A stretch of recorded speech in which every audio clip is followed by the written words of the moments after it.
Hello and welcome everyone to a new Heroes of Might and Magic free video. This one is going to be a slightly special one. I'm going to be going over the changes that are happening in Duel 2.69M, and I will be, giving you my thoughts about what are these changes going to be like. The template is of course made by MKC, and he has brought us this wonderful update. And also, he has this very well-made webpage where you can download the template, and also he has listed every single detail about the template like very well on his webpage over here. You'll be able to find template rules, game modes that are available, and the changelog and whatever else that you might be wanting to know about the duel. So I will leave the webpage in the description below. So if you have any further questions, you can probably find the answers over here. So without further ado, let's jump right into the juicy patch notes. Now, there's a lot of text here, okay? However, not all of the text actually matters that much. There's gonna be like more subtle changes, but there's gonna be like very big changes as well. Some of the first notable big changes are gonna be like the added heroes. Not all of these matter, like, okay? I'm not gonna lie, adding Melodia into the dual template is not really gonna do a lot for you. However, there's some heroes that are gonna be like really spicing up the meta here. The most notable of which, out of all of them, I think is gonna be Deemer is back. Yes, the god himself is back. The single hero that made the entire dungeon faction actually like stand above the rest is back. So that means dungeon is gonna be like super top tier once again. Honestly, Deemer is like completely amazing. Using the meteor shower alongside vortexes that you get in the, of course, taunting area that of the map is like completely busted. And honestly, busted in like the most amazing kind of way. It's like a lot of fun to use. So I'm very, very happy to see Deemer being back.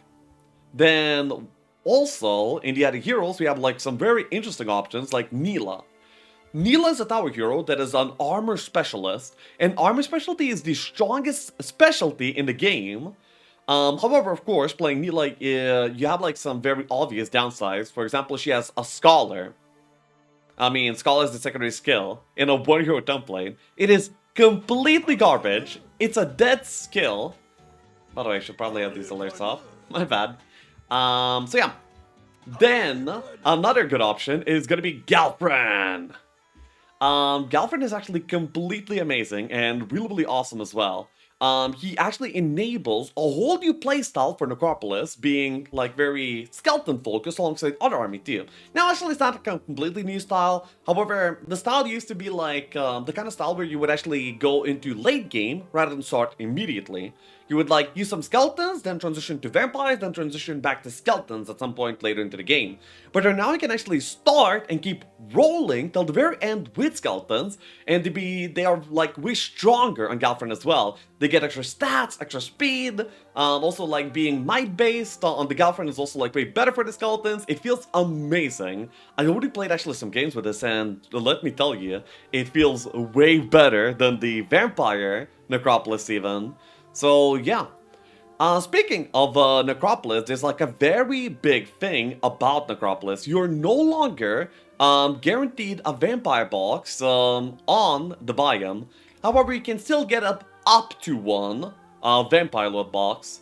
However, I feel like you can still go vampires if you want to, just off of dwellings alone. However, it's not really as good as some of the other options that are provided to Necropolis now. They can go for ghost dragons, skeletons, even dread knights. Like all of these options are like super amazing for Necropolis. They're honestly probably going to be one of the best building factions in the entire template right now. Probably dethroning Castle as done and Fortress. So yeah, I feel like that's absolutely awesome. So next up, when it comes to important changes, is gonna be, well, actually not so important, but we have tactic skill being removed. This will make all the heroes way more consistent on all the skills that they need, because, you know, like at the end where you really want diplomacy, you're gonna be very often seeing like tactics fire magics, like the very meme level up. Probably the worst one. Well, the worst one is gonna be like archery fire magics now, probably, at least for many situations. So yeah, so the hero consistency is going to be improved by having this. Then next up is we have the interference artifacts actually. We have the Charm of Eclipse, Seal of Sunset, so we can get up to 20% interference. Interference, for anyone that is not aware, it reduces the enemy power in combat by, well, a certain percentage. So if my opponent were to go into the final battle with 31 power, reducing it by 20% would actually put them down to 25, I believe? Because it rounds up actually, so 20% would be 6 point something, and then it rounds up to 7, so it would be minus 7 power, so they would be at 24 actually, yes. Okay. Then we also have the entire package of the Cloak of the Undead King. So yes, you can actually assemble the Cloak of Undead King, but do not be fooled. The fact that you can assemble the item doesn't actually do anything, because you play Duel with Tournament rules on, and with Tournament rules on, the assembled item doesn't do anything extra. However, the items individually are still like really good. It will actually support skeleton farming gameplay even more than it already has support for. So yeah. So Galfran is actually able to like get a very decent amount of skeletons from every individual fight, you know, using these items. Really good. I like it. Then another big thing is that treasuries can now generate as conflict zones. So what this means is that Middletown can actually be conflicts, and also side zones can be conflicts. And this means that we can, in some games, actually like quadra build, well, like have 4 towns or even 5 towns of conflicts army. Then we get like a bunch of dwellings alongside that, and it's actually absolutely bonkers. I feel like it's really good. Like the Conflicts army, when being built, like magic elementals and phoenixes, are not really that strong to be like so oppressive.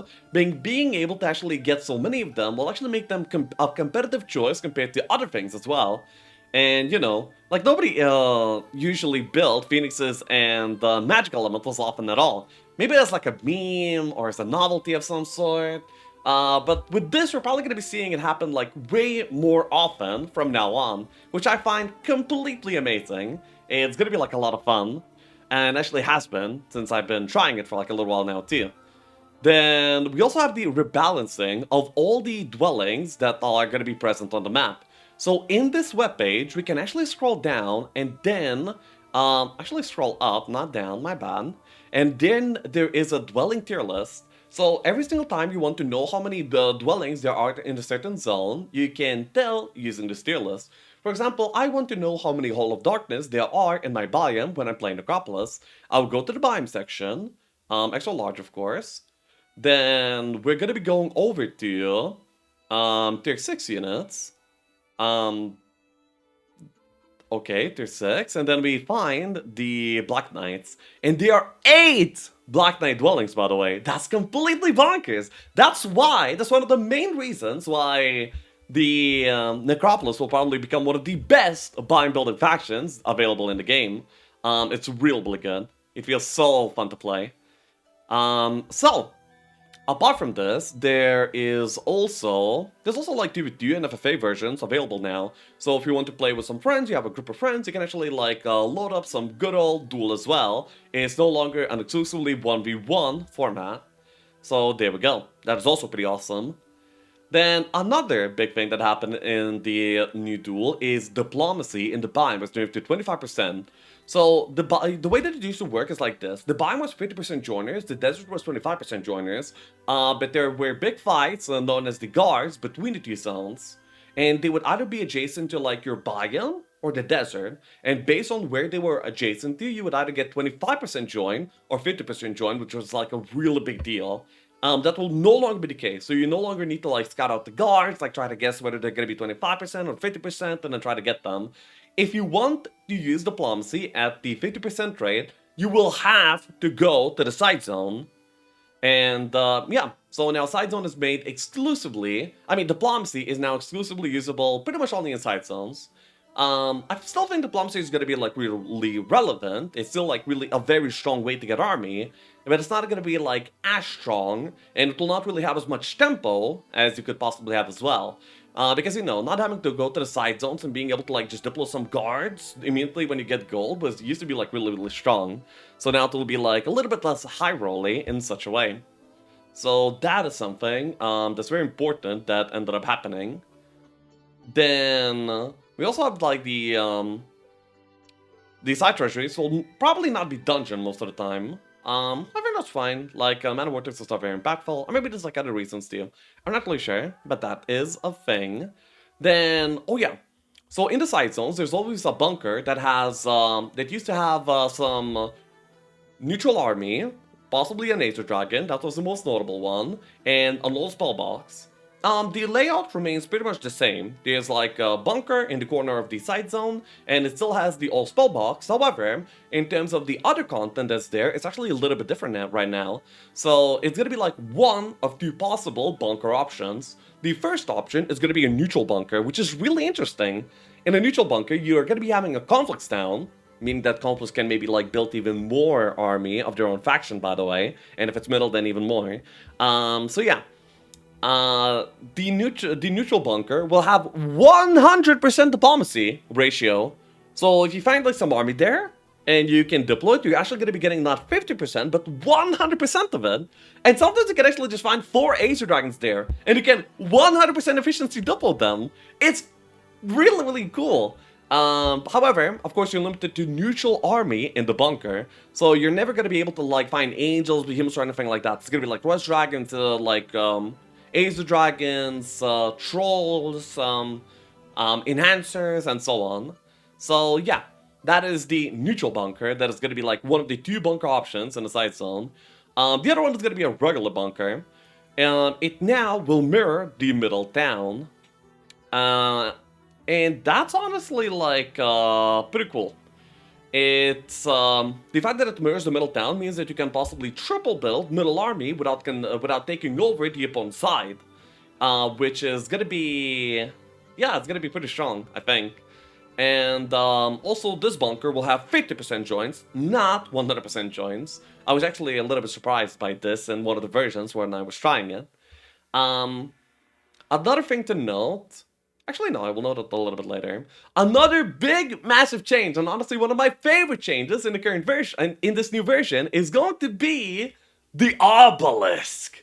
So, yeah, in the desert, there's going to be like one obelisk. This obelisk will reveal the entire map for the Grail. So, Grail gaming becomes actually somewhat legitimate. Of course, how good it's gonna be will really depend on the game that you're currently in, like what faction you're playing, how much you're gonna be benefiting from it, like the special effect and so on, what towns are available, so on. So yeah, the Grail being actually present in Template is like a lot of fun in my opinion. There's gonna be like a lot of stuff to try, and yeah, it's gonna be absolutely awesome. Very happy to see it.